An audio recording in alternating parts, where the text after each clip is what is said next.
So Mitch, I think it's important when you talk about so many regulatory laws that impact at the point of transparency. A lot of the attendees here today are executive leaders, a lot of compliance leaders, branch managers, but also a lot of top producing originators are on the line with us today. So can you help kind of define where is the lender's responsibility and their obligations, the parent company, for providing the policies and procedures for transparency, and when is it the originator's real responsibility to ensure that they're being transparent?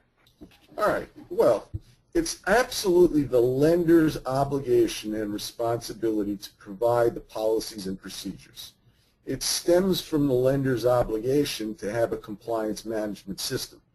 And a good compliance management system really has 4 different components, the first of which is policies and procedures.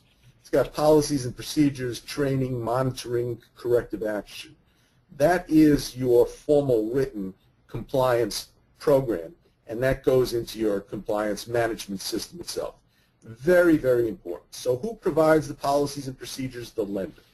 But in terms of your loan officers, and for those of you that are loan officers that are listening, who implements it? Who makes sure that you're following the right policies and procedures? You do.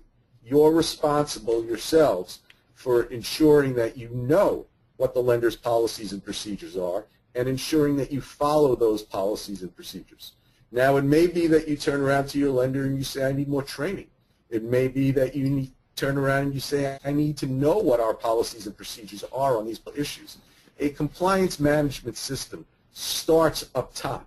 It starts with senior management. It starts with the board of directors. It starts with the lender, with the organization itself. But it has to move all the way through the company itself. And everyone in the company needs to know what their role is in compliance, how they play that particular role, what is required of them. That's what's critical. So lenders have to prepare you.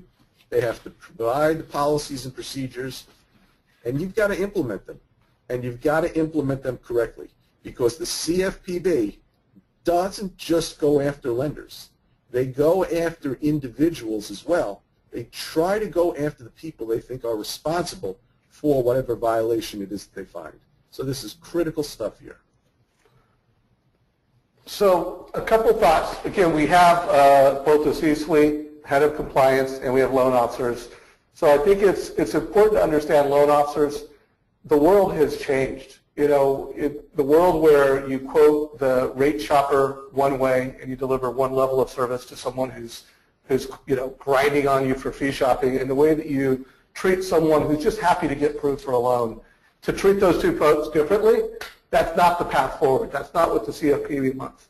They want every borrower getting a great educational experience. Again, that's something that we're passionate about, is just every buyer deserves to make a confident, well-informed decision with transparency.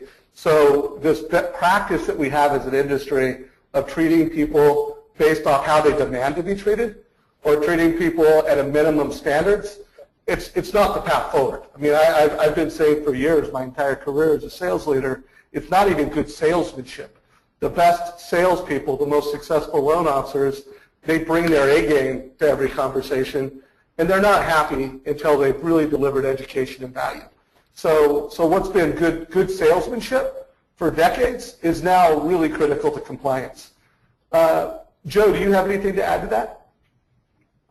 I think that when you look at consistency and control of the rate quote, everyone on this call knows that Mortgage Coach has led the way for over a decade in helping to bring those presentations to life, and now on any device. But when you think about what Mitch just shared about the unified responsibility of making sure that those obligations are fulfilled, I'm hoping that we're able to help everyone be motivated to the simplicity that it can be to provide this type of information. I think that probably leads us to our next question. Yeah, so Rich, real quick before we do hit the next question, just for everybody to be clear, a rate quote, there's the pre-GFE, so there's the GFE. When a rate is quoted, APR needs to be disclosed, and when that's put in writing, that is where the rate quote starts. Is that right? Could you define that a little bit for everybody, especially for loan officers? That's absolutely right. I mean, if you're going to do a rate quote, you have to provide the APR. You can't just do a simple rate quote itself without the APR. You have to look at the trigger terms, and you need to follow the Truth in Lending Act in what it is that you're saying. Even pre-GFE, if you're going to be quoting rates, you need to be talking in terms of the APR.